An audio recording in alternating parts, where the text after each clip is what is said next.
अस्सलाम वालेकुम दोस्तों, आंसर एकेडमी में आप सबका इस्तकबाल है। आज देखिए हम मैथ 1 के क्वेश्चन नंबर 1 जो कि प्रॉब्लम सेट से रिलेटेड है, जो एमसीक्यूज पर डिपेंड है। तो एमसीक्यूज जो क्वेश्चन होते हैं उसमें एक कंडीशन दी होती है, उस कंडीशन के हिसाब से हमको 4 ऑप्शन दिए होते हैं। तो वो 4 ऑप्शन में से हमको जो सूटेबल आंसर होगा, जो कंडीशन पर डिपेंड करेगा, तो वो आंसर हमको ढूंढना होता है और लिखना होता है। तो चलिए समझते हैं एक एक करके, और उसके पीछे जो कॉन्सेप्ट है वो सारा हम समझेंगे। तो देखिए पहला क्वेश्चन देके रखा है which one is the quadratic equation, यानी ये 4 जो ऑप्शन देके रखे हैं 5/x - 3 = x², बी ऑप्शन देकर रखा है x × x + 5 = 2, और सी ऑप्शन देकर रखा है n - 1 = 2n, और डी ऑप्शन जो देकर रखा है 1/x² × x + 2 = x। ये जो 4 ऑप्शन है, इनमें से सूटेबल ऑप्शन इस कंडीशन के हिसाब से कौन सा है वो हमको ढूंढना है। तो हमको ढूंढना है क्वाड्रेटिक इक्वेशन। तो क्वाड्रेटिक इक्वेशन ढूंढने के लिए हमारे पास क्या होना चाहिए, पहले तो बेस रूल यानी स्टैंडर्ड फॉर्म क्वाड्रेटिक इक्वेशन का ax² + bx + c = 0। ये स्टैंडर्ड फॉर्म में है। अगर इस स्टैंडर्ड फॉर्म में क्वाड्रेटिक इक्वेशन है तो वो कोई भी इक्वेशन हो इस स्टैंडर्ड फॉर्म में तो वो क्वाड्रेटिक इक्वेशन होगी, अदरवाइज क्वाड्रेटिक इक्वेशन नहीं होगी। मतलब क्या कि x का इंडेक्स यानी कोई भी जो वेरिएबल होगा, मुतगय्यर होगा, उसका पावर मैक्सिमम 2 होना चाहिए, उससे ज़्यादा नहीं होना चाहिए, और वेरिएबल्स भी सेम होना चाहिए। यहाँ x है तो यहाँ पर भी x होना चाहिए, यहाँ x और यहाँ y, ऐसे नहीं चलेगा। और दूसरी बात, जो ये a है यानी x² का जो कोएफिशिएंट है यानी ज़रिब है, इसकी जगह कोई ना कोई नंबर होना चाहिए एक्सेप्ट 0, यानी 0 नहीं होना चाहिए। इसके अलावा अगर कुछ भी होगा तो चलेगा। अब यहाँ हम 4 ऑप्शन देखते हैं, तो यहाँ हमको x का पावर 2 दिखाई देता है, लेकिन अपॉन में x है। तो इस x से हमको क्या करना पड़ेगा, क्योंकि इस कंडीशन में नहीं है ना, अपॉन में x है, तो अगर अपॉन में x है तो पूरी इक्वेशन को x से मल्टीप्लाई करना पड़ेगा। और अगर हम x से पूरी इक्वेशन को मल्टीप्लाई करेंगे, यहाँ पे x² है और x से मल्टीप्लाई होगा तो x का पावर 3 हो जाएगा, यानी x³ हो जाएगा, और ये x कैंसिल होगा। ये x कैंसिल होने से कोई फर्क नहीं पड़ता, लेकिन यहाँ x का इंडेक्स 3 हो जा रहा। तो हमको पहली कंडीशन क्या है क्वाड्रेटिक इक्वेशन के लिए, x का इंडेक्स मैक्सिमम 2 होना चाहिए या पावर मैक्सिमम 2 होना चाहिए। अब दूसरी इक्वेशन देखिए, यहाँ पे x × x + 5, ये भी इस सिचुएशन में, इस कंडीशन में नहीं है, लेकिन इसको बना सकते हैं। x × x x² हो जाएगा, x × 5 5x हो जाएगा = 2। अब देखिए ये जो इक्वेशन बन रही है कैसी बनेगी, x × x x², x × 5 क्या हो जाएगा 5x = 2, यानी कि ये प्लस का 2 अगर हम इधर लाएंगे तो माइनस का 2 बनेगा। तो ये इस सिचुएशन पर फिट बैठ रही है। तो इसके लिए इस इक्वेशन, इस जो कंडीशन दिया है क्वेश्चन नंबर 1 के लिए हमारे लिए, उसके लिए ऑप्शन नंबर बी सही रहेगा। आप दूसरा ऑप्शन देखने की जरूरत भी नहीं है, फिर भी आप देख सकते हैं यहाँ n है, यहाँ 2n है, पावर 2 नहीं है, और ना ही हम इसको ला सकते हैं। अगर यहाँ पावर 2 लाना है तो n से मल्टीप्लाई करना पड़ेगा, फिर यहाँ पे भी n से मल्टीप्लाई करना पड़ेगा, तो वो सब कुछ कैंसिल हो सकता है। फिर यहाँ 1/x का पावर 2 है, अपॉन में x का पावर 2 है, तो इस पूरी इक्वेशन को x² से मल्टीप्लाई करना पड़ेगा। यहाँ से x² तो कैंसिल होगा, लेकिन x² × x क्या हो जाएगा, x का पावर 3 हो जाएगा। इस तरीके से ये भी क्वाड्रेटिक इक्वेशन नहीं बनेगी। तो हमारे लिए ऑप्शन कौन सा सूटेबल है कंडीशन के हिसाब से, ऑप्शन बी, यानी x × x + 5 = 2, क्योंकि मैक्सिमम इंडेक्स 2 है और वेरिएबल भी x है, और x का कोएफिशिएंट 0 नहीं है। तो option B is the correct answer. अब सेकंड क्वेश्चन जो देके रखा, out of the following equations which one is not a quadratic equation. अब यानी कि ये जो 4 ऑप्शन दिए हुए हैं, इनमें से कौन सा क्वाड्रेटिक इक्वेशन नहीं है। तो क्वाड्रेटिक इक्वेशन कब नहीं होगा, जब a का कोएफिशिएंट 0 हो, x का कोएफिशिएंट 0 हो, और या फिर ये जो a है इसकी जगह कोई x² का इंडेक्स मिनिमम 2 होना चाहिए, उससे ज्यादा नहीं होना चाहिए, और ये a जो है इसकी जगह 0 होना चाहिए। तो यहाँ देखिए पहली जो इक्वेशन देके रखा हमको x² + 4x = 11 + x², यहाँ से x² कैंसिल हो जाता है, बचता है 4x = 11। तो यहाँ से x² कैंसिल हो जा रहा है, लेकिन पावर अब 2 नहीं बचेगा, ये दोनों कैंसिल होने की वजह से पावर 2 नहीं बच रहा है, तब ये इक्वेशन क्या हो जाएगा, क्वाड्रेटिक इक्वेशन नहीं होगा। फिर यहाँ देखिए x² है, 4x है, 4x उधर जाएगा तो माइनस का 4x होगा, यानी कि ये क्वाड्रेटिक इक्वेशन है। यहाँ 5x का पावर 2 है, ये भी क्वाड्रेटिक इक्वेशन है, क्योंकि x का पावर 2 है, मैक्सिमम है, उससे ज्यादा या उससे कम नहीं है। फिर यहाँ पे भी माइनस का x² है, x यहाँ पर भी है, यहाँ पे भी x² है, शायद बुक में चेक कर लीजिए, यहाँ पे माइनस का एक्स स्क्वायर है या प्लस का एक्स स्क्वायर है, तो ये दोनों कैंसिल नहीं होंगे क्योंकि ये माइनस है और ये प्लस है। जब ये उधर जाएगा तो माइनस होगा, या माइनस एक्स स्क्वायर इधर लाएंगे तो प्लस एक्स स्क्वायर हो जाएगा, तो 2x स्क्वायर। यहाँ पे भी x का स्क्वायर आ रहा है, यानी कि इस सिचुएशन पर यानी कि क्वाड्रेटिक इक्वेशन बन रहा है। तो कौन सा ऑप्शन में क्वाड्रेटिक इक्वेशन फॉर्म नहीं हो रहा है, वो ऑप्शन ए में फॉर्म नहीं हो रहा है, क्योंकि एक्स स्क्वायर और एक्स स्क्वायर दोनों यहाँ से कैंसिल हो रहे हैं। तो हमारे लिए ऑप्शन कौन सा है, ऑप्शन फर्स्ट सही है। अब उसके बाद थर्ड क्वेश्चन देके रखा है, the roots of X square plus K X plus K is equal to 0 are real and equal, find the value of K. यानी इस क्वाड्रेटिक इक्वेशन के रूट्स क्या है, बोल रहा रियल और इक्वल है। तो रूट्स कब रियल और इक्वल रहते हैं, जब डिस्क्रिमिनेंट की वैल्यू 0 हो, यानी डेल्टा 0 के इक्वल हो। तो डेल्टा यहाँ पे अगर 0 के इक्वल है तो फिर यहाँ पे ये जो चार ऑप्शन देके रखा, इस के की वैल्यू के लिए क्या हो सकता है, 0 हो सकता है, 4 हो सकता है, 0,4 हो सकता है, 2 हो सकता है। तो क्या हो सकता है उसके लिए, तो उसके लिए हमको डिस्क्रिमिनेंट के जरिए से मालूम करना पड़ेगा के की वैल्यू क्या है। तो हमको क्या बोला, रियल और इक्वल है, तो बी स्क्वायर माइनस 4ac किसके इक्वल होगा, 0 के इक्वल होगा।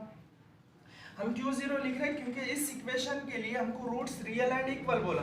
अच्छा, b की वैल्यू कहाँ से निकालेंगे इक्वेशन से, b मतलब यहाँ पर क्या है इक्वेशन में k है, तो k का स्क्वायर माइनस 4 और a का कोई a की जगह क्या है, मतलब a की जगह यहाँ पे कुछ नहीं है तो 1 है 1 लिखे, और c की जगह क्या है k है, कांस्टेंट यानी k लिख देंगे इज इक्वल टू 0। तो k square as it is बचेगा माइनस 4 1 जा 4, 4 इंटू k क्या हो जाएगा 4k इज इक्वल टू 0।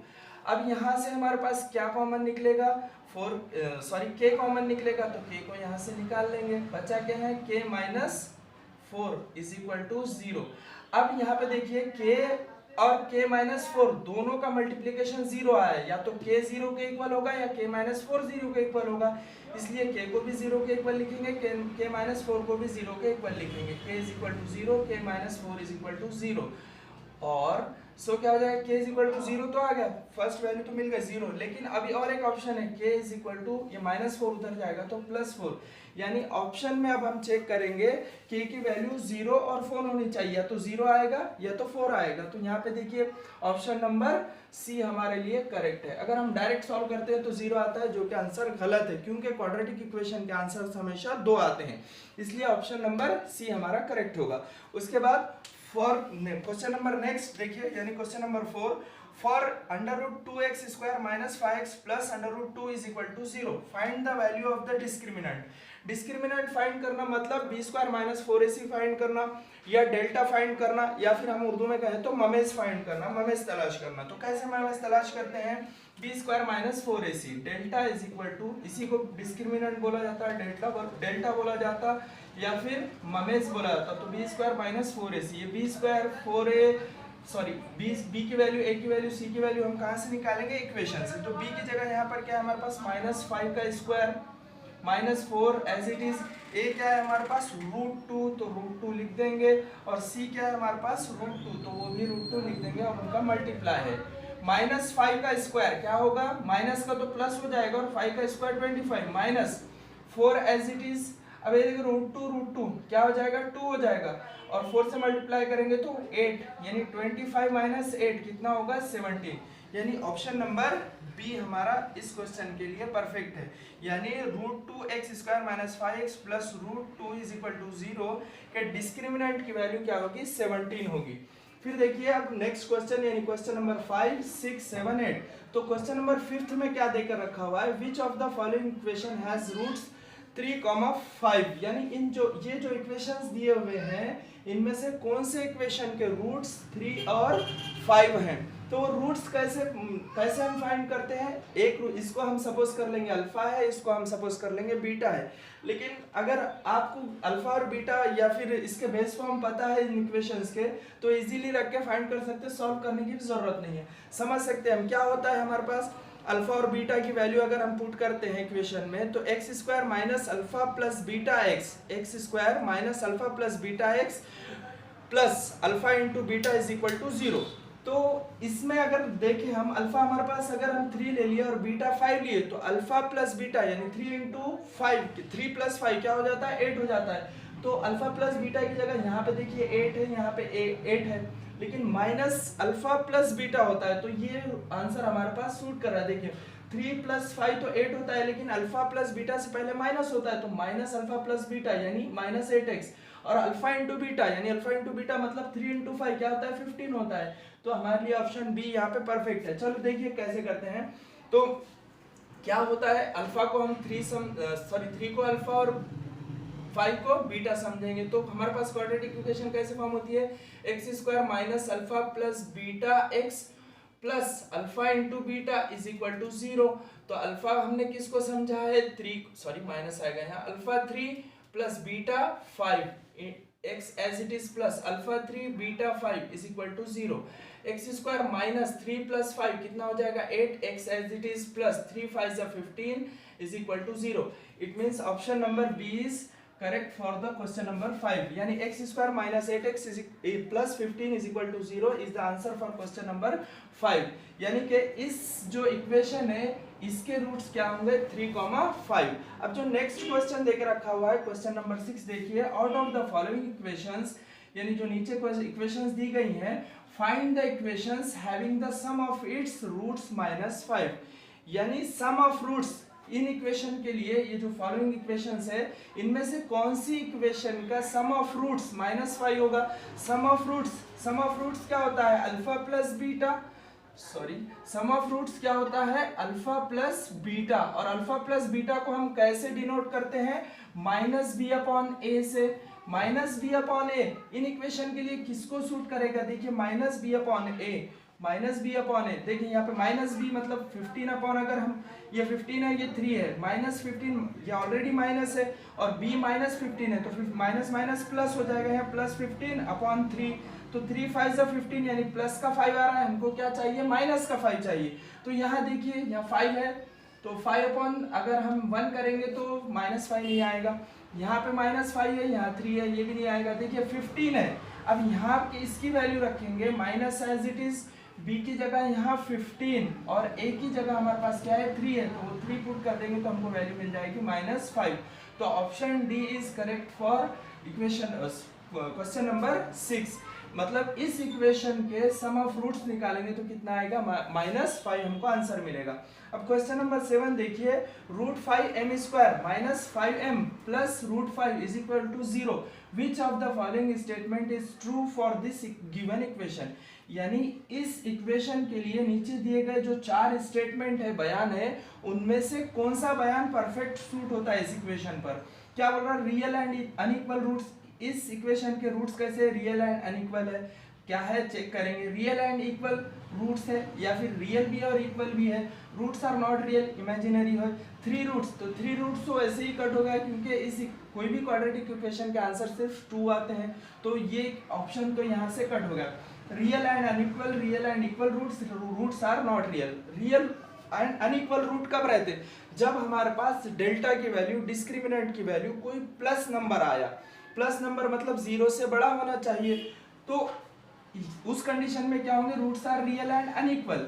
और अगर डेल्टा की वैल्यू 0 आ जाए, डेल्टा की वैल्यू 0 आ जाए तो roots are real and equal होंगे, यानी रूट्स वहां पे बराबर होंगे और हकीकी अदद होगा कुछ तो भी। और रूट्स आर नॉट रियल ऐसा कब होता है, जब डिस्क्रिमिनेंट की वैल्यू यानी ममेस की वैल्यू माइनस में आती है। तो इस कंडीशन में हमको क्या करना पड़ेगा, ये स्टेटमेंट कौन सा है सही है मालूम करने के लिए हमको इस इक्वेशन के लिए डिस्क्रिमिनेंट की वैल्यू मालूम करना पड़ेगा। तो डिस्क्रिमिनेंट की वैल्यू मालूम करने के लिए चलो देखिए क्या करते हैं, बी स्क्वायर माइनस 4ac, थोड़ा सा इसको यहीं पुट करके चेक कर लेंगे। चलिए डेल्टा क्या होगा, B square minus 4ac, B square मतलब माइनस रूट 5 का स्क्वायर माइनस 4, ए की जगह हमारे पास क्या देकर रखा हुआ है रूट 5 और सी की जगह भी क्या देकर रखा है रूट 5, तो माइनस रूट 5 का स्क्वायर सिर्फ 5 होगा, रूट 5 का स्क्वायर 5 होगा, माइनस माइनस प्लस हो जाएगा, minus 4, 5 into 5 root 5 into root 5 होगा, 5 इंटू 4 क्या होता है 20, मतलब बीच में माइनस है तो माइनस का 20, तो फिर क्या होगा माइनस का 15। निगेटिव नंबर आया मतलब डेल्टा की वैल्यू निगेटिव आ गई, तो इस कंडीशन में क्या होता है, रूट्स आर नॉट रियल यानी इमेजिनरी नंबर होता है वो। तो इसके लिए ऑप्शन नंबर सी हमारा करेक्ट है क्वेश्चन नंबर 7 के लिए। अब नेक्स्ट क्वेश्चन है क्वेश्चन नंबर 8, देखिए one of the roots of equation X square plus M X minus 5 is equal to 0। इस इक्वेशन के लिए इस इक्वेशन का एक रूट 2 देकर रखा है हमको, और फाइंड एम बोला। फाइंड एम मतलब एम की वैल्यू कितनी है हमको फाइंड करना है। तो क्या करेंगे, इस इक्वेशन के लिए एक रूट 2 देकर रखा है, मतलब एक्स स्क्वायर की जगह या एक्स जहां जहां हो उसकी जगह हम वैल्यू 2 पुट करेंगे, फिर वहां से जो वैल्यू मिल जाएगी हमको एम होगा वो। तो चलिए पुट करते हैं। क्या देकर रखा है हमको, X square plus M X minus 5 is equal to 0। So X square, X की वैल्यू क्या देकर रखा है हमको 2, 2 का स्क्वायर प्लस और m as it is x मतलब 2 minus 5 is equal to 0। So 2 का स्क्वायर क्या होता है 4 प्लस 2 इंटू एम क्या हो जाएगा 2m minus 5 is equal to 0। अब देखिए माइनस 5 है प्लस 4 है तो 2m as it is. 5 minus 4 क्या होता है 1, लेकिन बिगर नंबर माइनस का है तो minus 1 is equal to 0। Minus 1 उधर जाता है तो क्या होता है plus 1। Is 2m is equal to minus 1 उधर जाएगा तो plus 1, m is equal to 1/2। यानी ऑप्शन नंबर सी इस क्वेश्चन नंबर 8 के लिए परफेक्ट आंसर है। तो इस तरीके से ये एमसीक्यूज क्वेश्चन को हम सॉल्व कर सकते हैं। अगर वीडियो पसंद आए तो लाइक कीजिए, शेयर कीजिए, सब्सक्राइब कीजिए और देखते रहिए अंसारी एकेडमी। शुक्रिया।